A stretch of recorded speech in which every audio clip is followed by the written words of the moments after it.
2026년 2월 3일 한 나라의 현직 최고 권력자가 외국 군대에 의해 체포되었다는 내용이 전 세계에 보도되었습니다. 여러분은 모두 이렇게 생각하셨겠죠. 이게 정말 가능한 일인가? 하지만 이 질문은 완전히 새로운 게 아닙니다. 이미 1989년 12월 미국은 한 나라의 최고 권력자를 체포해 자국 법정에 세운 전례를 남겼습니다. 그 사건은 단순한 군사작전이 아니었습니다. 국가 주권과 국제법의 기본 원칙을 정면으로 흔든 사건이었죠. 문제는 이 모든 과정이 합법적인 절차라는 이름으로 포장됐다는 점입니다. 대체 그때 어떤 일이 벌어졌던 걸까요? 오늘은 파나마 침공과 마누엘 노리에가의 몰락에 대한 이야기를 해보겠습니다.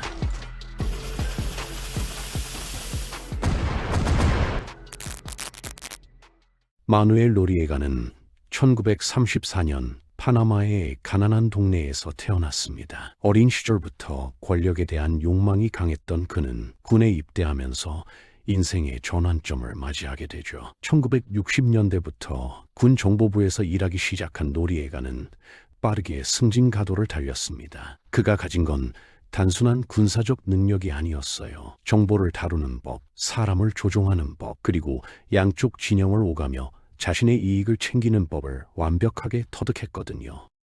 1968년 오마르 토리오스 장군이 쿠데타로 정권을 잡았을 때 노리에가는 그의 오른팔이 됩니다. 표면적으로는 충성스러운 부하였지만 속으로는 자신만의 권력 네트워크를 구축하고 있었죠. 토리오스 체제에서 군 정보국장을 맡은 노리에가는 국내외 정보를 독점하면서 누구도 무시할 수 없는 존재가 됐습니다. 재미있는 건 이 시기에 그가 미국 CIA와 긴밀한 협력 관계를 맺었다는 거예요.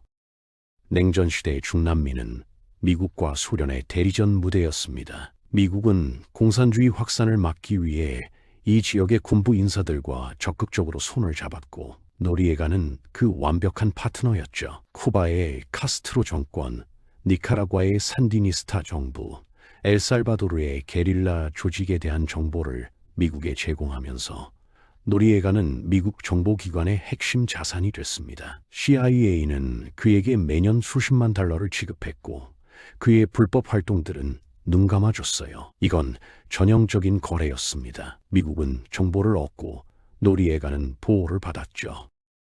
1981년 7월 토리오스 장군이 탄 경비행기가 추락합니다. 공식적으로는 사고였지만 지금까지도 음모론이 끊이지 않는 사건이죠. 어쨌든 토리오스의 죽음으로 파나마 권력 구조에 공백이 생겼고 노리에가는 이 기회를 놓치지 않았습니다. 표면적으로는 민간인 대통령이 국가를 이끄는 것처럼 보였지만 실제로는 노리에가가 모든 걸 조종했어요. 1983년 파나마 방위군 총사령관에 오른 그는 더 이상 숨길 필요가 없었습니다. 입법부, 사법부, 행정부 모두가 그의 손아귀에 들어왔죠.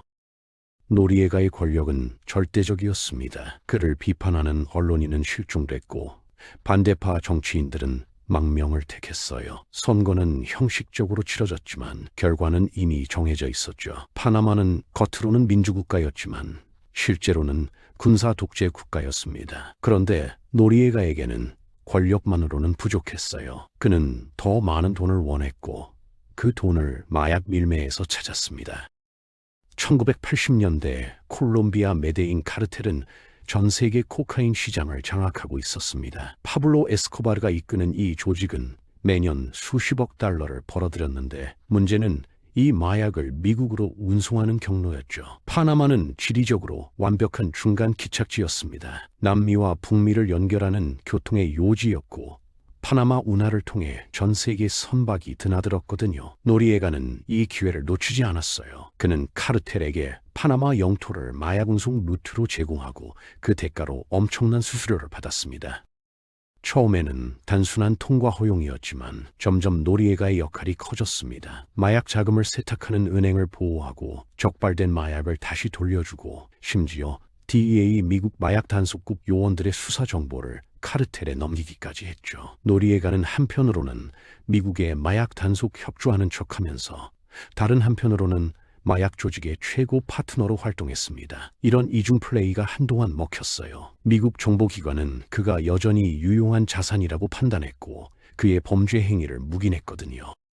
하지만 1980년대 중반부터 상황이 변하기 시작합니다. 미국 내에서 마약 문제가 심각한 사회 문제로 대두됐고 레이건 정부는 강력한 마약과의 전쟁을 선포했죠. 동시에 냉전이 끝나가면서 노리에가의 정보 가치도 떨어졌습니다. 소련이 무너지고 중남미의 공산주의 위협이 감소하자 미국은 더 이상 노리에가를 보호할 이유가 없었어요. 오히려 그의 마약 밀매 활동이 정치적 부담이 됐죠.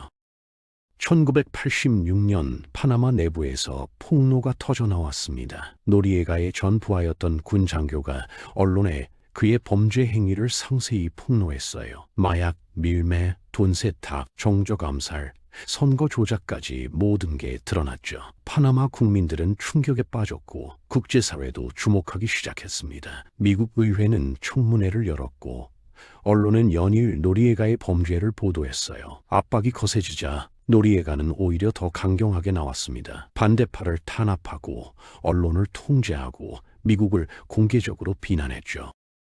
1988년 2월 미국 플로리다 법원은 노리에가를 마약 밀매 및 자금 세탁 혐의로 기소합니다. 외국의 현직 국가 지도자를 미국 법원에서 기소한다는 건 전례가 없는 일이었어요. 노리에가는 이 기소를 무시했고 파나마 정부도 주권 침해라며 강하게 반발했죠. 하지만 미국은 물러서지 않았습니다. 경제 제재를 가하고 파나마에 주둔한 미군 병력을 증강했어요. 양측의 긴장은 점점 고조됐습니다. 1989년 5월 파나마에서 대통령 선거가 실시됐습니다. 야권 후보 기에르모 엔다라가 압도적 표차로 승리했다는 게 출구조사와 국제감시단의 공통된 평가였어요. 하지만 개표 과정에서 이상한 일이 벌어졌습니다. 집계가 중단됐다가 다시 시작됐고 결국 선거관리위원회는 결과 발표를 거부했죠. 노리에가 정권은 선거 자체를 무효화시켰습니다. 국제사회는 이를 명백한 선거 부정으로 규정했고 파나마 국민들은 거리로 쏟아져 나왔어요. 시위대와 경찰의 충돌이 이어졌고 야권 후보들은 공개석상에서 폭행을 당했습니다. 전 세계 언론이 이 장면을 생중계했고 노리에가 정권의 폭력성이 적나라하게 드러났죠. 미국 부시 대통령은 공개적으로 노리에가의 퇴진을 요구했지만 그는 오히려 반미 감정을 부추기며 권력을 더 단단히 움켜쥐었습니다. 12월에 들어서자 상황은 극도로 악화됐어요. 12월 15일 파나마 의회는 미국과의 전쟁 상태를 선언합니다. 법적 구속력은 없었지만 상징적으로 강력한 메시지였죠. 그 다음 날 파나마 군인들이 민간인 옷을 입은 미군 장교를 총격해 사망시키는 사건이 발생했습니다. 또 다른 미군 부부는 체포돼 폭행당했고요. 미국 정부는 이를 자국민에 대한 직접적 위협으로 규정했습니다. 부시 대통령은 군사작전을 승인했고 국방부는 즉각 준비에 들어갔어요. 1989년 12월 20일 새벽 1시 정당한 목적 작전이 시작됩니다. 미국은 이미 파나마에 주둔 중이던 1만 3천 명의 병력에 추가로 1만 4천 명을 급파했어요. 총 2만 7천 명의 병력이 동시다발적으로 27개 목표물을 타격했습니다. F-10 스텔스 전투기가 파나마 방위군 사령부를 폭격했고 공수부대가 주요 공항과 군사기지를 장악했죠. 작전은 놀라울 정도로 신속하게 진행됐습니다. 파나마 방위군은 약 1만 6천 명 규모였지만 미군의 압도적 화력 앞에서 속수무책이었어요. 일부 부대는 격렬히 저항했지만 대부분은 몇 시간 만에 무장 해제됐죠. 문제는 시가전이었습니다. 수도 파나마시티의 일부 지역에서 교전이 벌어지면서 민간인 피해가 발생했어요. 특히 엘초리오 빈민가는 전투로 인해 대규모 화재가 발생했고 수천 명이 집을 잃었습니다. 미군의 주요 목표는 노리에가 체포였지만 정작 그는 어디에도 없었습니다. 침공 직전 그의 행방을 놓친 거죠. 미군은 파나마 전역을 뒤졌고 현상금을 걸었어요. 며칠 동안 노리에가는 은신처를 전전하다가 12월 24일 크리스마스 이브에 교황청 대사관으로 들어갑니다. 외교 공관은 국제법상 보호를 받기 때문에 미군이 함부로 진입할 수 없었어요. 미군은 대사관을 완전히 포위하고 심리전을 펼쳤습니다. 대형 스피커를 설치해서 24시간 록 음악을 틀어댔죠. 벤 헤일런, AC/DC, 건즈 앤 로지스 같은 하드록 밴드의 음악이 최대 볼륨으로 울려 퍼졌어요. 놀이예가를 지치게 만들려는 전략이었죠. 동시에 교황청과 외교 협상을 진행했습니다. 교황청 측은 놀이예가에게 자수를 권유했고 미군의 압박도 계속됐어요.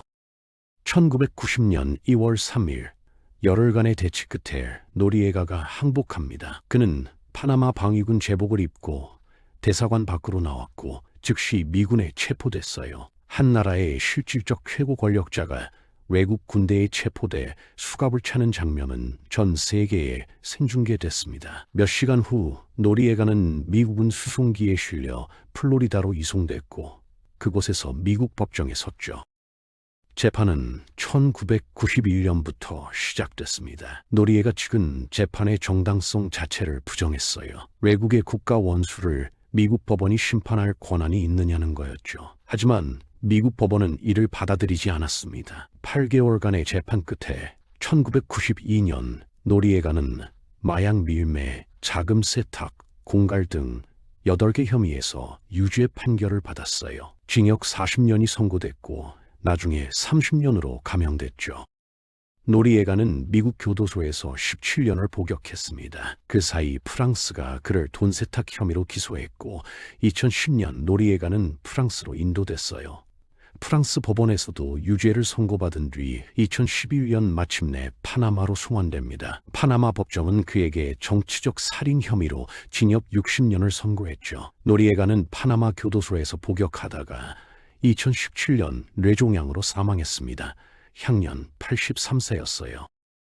파나마 침공은 국제사회에서 격렬한 논쟁을 일으켰습니다. 미국은 민주주의 회복, 자국민 보호, 파나마 운하 안보, 마약 범죄 소탕을 명분으로 내세웠어요. 실제로 침공 이후 파나마에는 민간 정부가 들어섰고 방위군은 해체됐죠. 하지만 많은 나라들이 이를 주권 침해로 규정했습니다. 유엔 총회는 미국의 군사 개입을 비난하는 결의안을 채택했고 중남미 국가들도 강하게 반발했어요.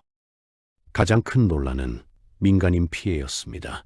미국 측 공식 발표는 민간인 사망자 202명이었지만 파나마 정부와 인권단체들은 최소 500명에서 최대 3,000명까지 추정했어요. 정확한 수치는 지금까지도 밝혀지지 않았죠. 엘초리오 지역 주민들은 집을 잃었고 제대로 된 보상도 받지 못했습니다. 미군 측도 23명이 전사하고 324명이 부상당했어요.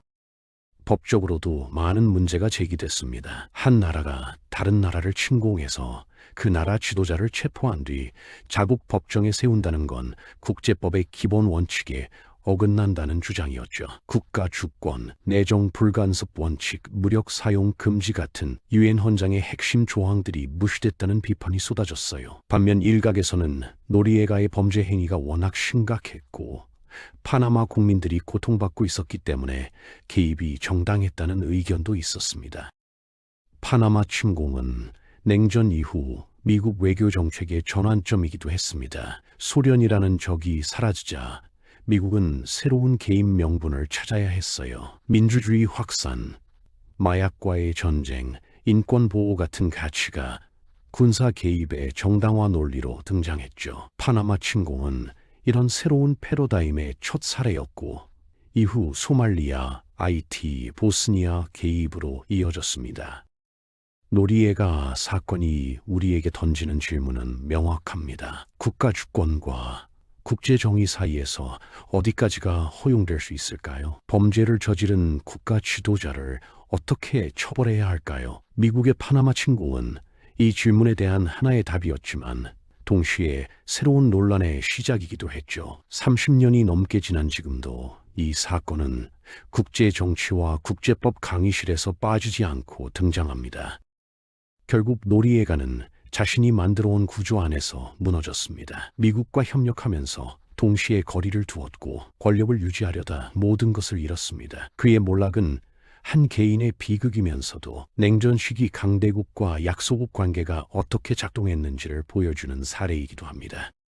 이 사건은 우리에게 하나의 질문을 남깁니다. 국제 질서에서 규칙은 언제나 동일하게 적용되는가? 아니면 힘의 필요에 따라 해석되는 것일까요? 그리고 더 중요한 질문도 있습니다. 이런 방식은 과거에만 존재했던 예외였을까요? 아니면 지금도 다른 이름으로 반복되고 있을까요?